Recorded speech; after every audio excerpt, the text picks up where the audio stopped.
All right, well, as you guys know, I'm Ben Wamsley. I'm a 10th year 4-H member, member of the Lives and Lashes 4-H Club, and my topic is the principles of field scouting.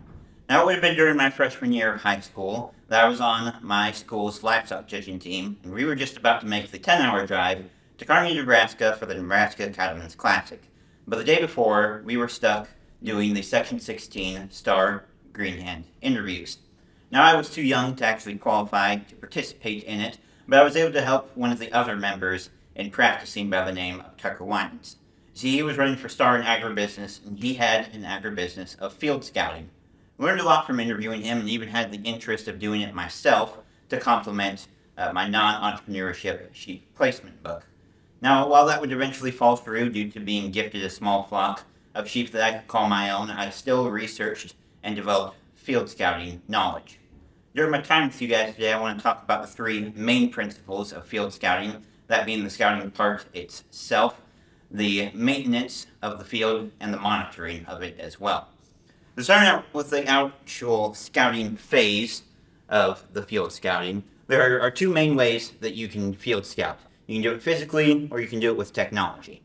Now, the physical way of field scouting is exactly as it sounds. You go out and you physically are there with the field. You use equipment like gloves and soil probes to take samples of the field that you can take back and test later. You don't have the pleasure of using technology to make it a little bit easier, but you can get your eyes on it and see exactly what's going on.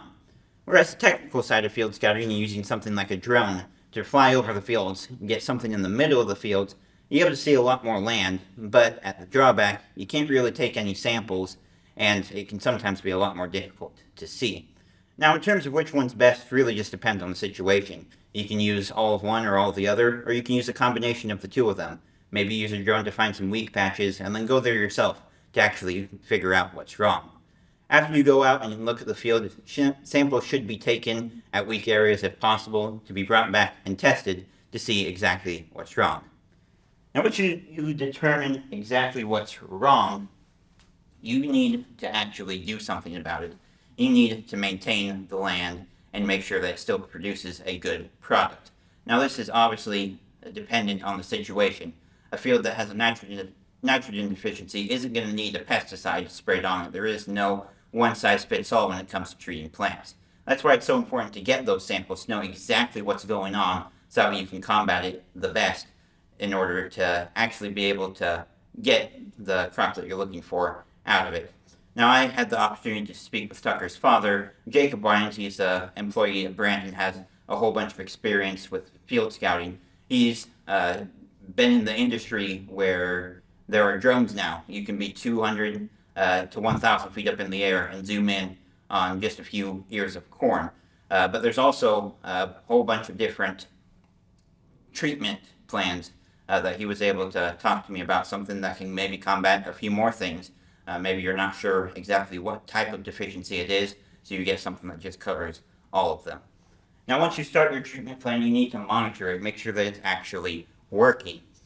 Monitoring it doesn't necessarily mean that something bad is going to happen. It could mean that your treatment plan is going exactly as it should be, and the crop is, in fact, getting better. Monitoring is exactly as it sounds like. You're monitoring the crops for something to change. If something doesn't work, you need to take a step back to the previous step and try something new to get those plants better before eventually leading your way back around to the scouting phase to look for other disabilities with your field. Now, I talked to you a lot about a lot of things for field scouting. So what's really something that the farmer individually can do if they were to go back, hear my speech, and incorporate something to the farm? Well, it's not quite as simple as just saying, go do these few steps, because every farm is different. American actress Judy Garland said to always be a first-rate version of yourself instead of a second-rate version of someone else. And while she obviously had no ties to agriculture from an acting side, it still applies with my speech today.